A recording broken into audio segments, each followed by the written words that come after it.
Assalamualaikum warahmatullahi wabarakatuh, sahabat semuanya.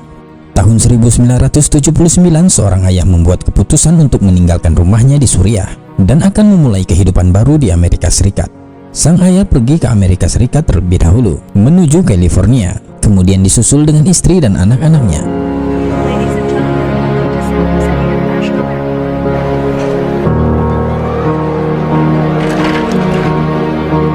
Jadi mereka semua berangkat dari Suriah menuju California untuk menyusul ayahnya. Mereka semua pergi dengan pesawat menuju Amerika. Pertama mereka harus mendarat di New York untuk melakukan penerbangan berikutnya ke Chicago, hingga akhirnya ke Los Angeles.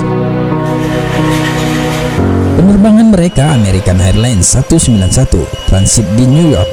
Semua imigran pertama-tama harus mengajukan kartu hijau sebelum tujuan berikutnya. Dan ketika mereka tiba di bandara New York, mereka diminta untuk membuat kartu hijau di sana sebelum mereka terbang menuju kota lainnya di Amerika. Karena itu mereka semua harus difoto.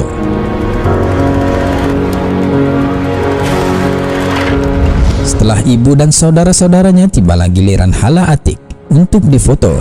Gadis 13 tahun itu diminta petugas imigrasi untuk melepaskan hijabnya karena dia baru 13 tahun dan masih baru memulai untuk mengenakan hijab. Dia diberitahu bahwa dia harus melepaskan jilbabnya untuk diambil fotonya, tapi dia menolak. Kemudian petugas mengatakan kepadanya jika dia terus menolak, dia tak akan bisa hidup dan tinggal di Amerika Serikat. Bahkan dia akan dikembalikan ke Suriah.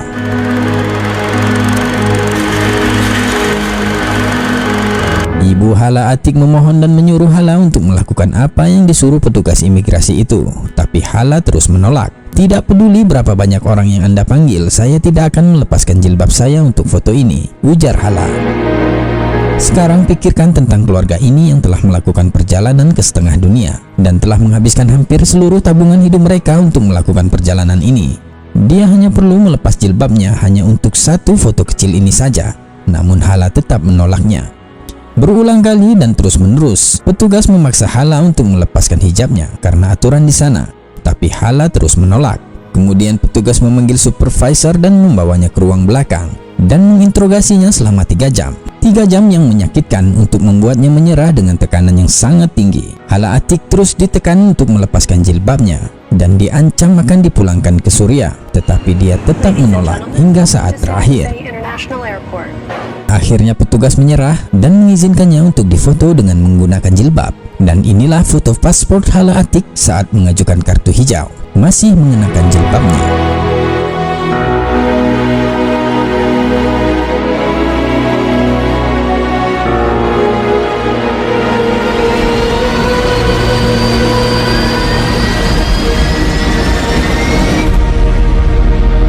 Kemudian saat itu sudah sangat terlambat dan keluarga mereka sudah ketinggalan penerbangan ke Chicago, yang berarti mereka juga telah kehilangan penerbangan ke Los Angeles, sehingga mereka harus membeli tiket baru untuk perjalanan kedua dan mereka pun menginap 1 malam di bandara. Ibunya tak henti-henti memarahi gadis kecil itu sepanjang malam hingga keesokan paginya. Sampai saat mereka terbang ke Amerika, mereka akhirnya tiba di bandara California. Sang ayah dengan segera menyambut mereka dengan pelukan terbesar dan terus menangis. "Alhamdulillah kamu hidup, alhamdulillah kamu hidup," ujar sang ayah berulang-ulang kali. "Terima kasih ya Allah, kamu masih hidup." Istrinya menatap suaminya lalu berkata, "Tentu saja kami masih hidup," dengan ekspresi kebingungan. Ya, salah satu tragedi terbesar dalam sejarah penerbangan di Amerika, bahwa dalam penerbangan itu yang seharusnya mereka terbang dari Chicago ke Los Angeles dengan maskapai 191 American Airlines, pesawat itu benar-benar jatuh dan meledak, dan 271 orang penumpang meninggal, tak ada yang selamat. Mereka semua terkejut dan terguncang mendengar penuturan sang ayah, semuanya menangis. "Itu adalah anugerah dari Allah. Allah menyelamatkan keluargaku karena aku menolak melepaskan hijab," ujar Hala Atiq. Sungguh menakjubkan berpikir bahwa semua keluarga ini berhasil lolos dari kematian. Dan itu semua berkat gadis kecil ini yang menolak untuk melepas jilbabnya. Subhanallah. Wallahu a'lam bishawab.